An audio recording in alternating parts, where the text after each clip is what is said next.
সকল চাকরি প্রার্থীদের জন্য সুখবর। বাংলাদেশ পল্লী বিদ্যুৎ উন্নয়ন বোর্ডে বিশাল নিয়োগ বিজ্ঞপ্তি প্রকাশিত হয়েছে। নিয়োগ দেওয়া হবে 2টি গুরুত্বপূর্ণ পদে, বিলিং সহকারী 690টি পদ এবং মিটার রিডার 1460টি পদে। আবেদন করা যাবে আগামী 2 জুন 2025 পর্যন্ত।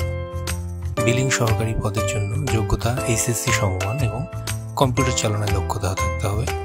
বয়সসীমা 18 থেকে 32, বেতন 18,300 টাকা পর্যন্ত। মিটার রিডার পদে যারা আবেদন করবেন, যোগ্যতা SSC পাস, 18 থেকে 25 বছর, বেতন 14,700 টাকা পর্যন্ত। কর্মস্থল বাংলাদেশের যে কোনো স্থানে।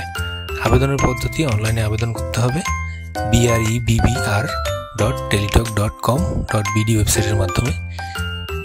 আবেদন করার আগে অবশ্যই বিজ্ঞপ্তিটি ভালোভাবে পড়ে নেবেন এবং যোগ্য হলে অবশ্যই নির্ধারিত সময়ের মধ্যে আবেদন করবেন। এরকম আরও চাকরির আপডেট পেতে আমাদের পেজ এবং চ্যানেলটি ফলো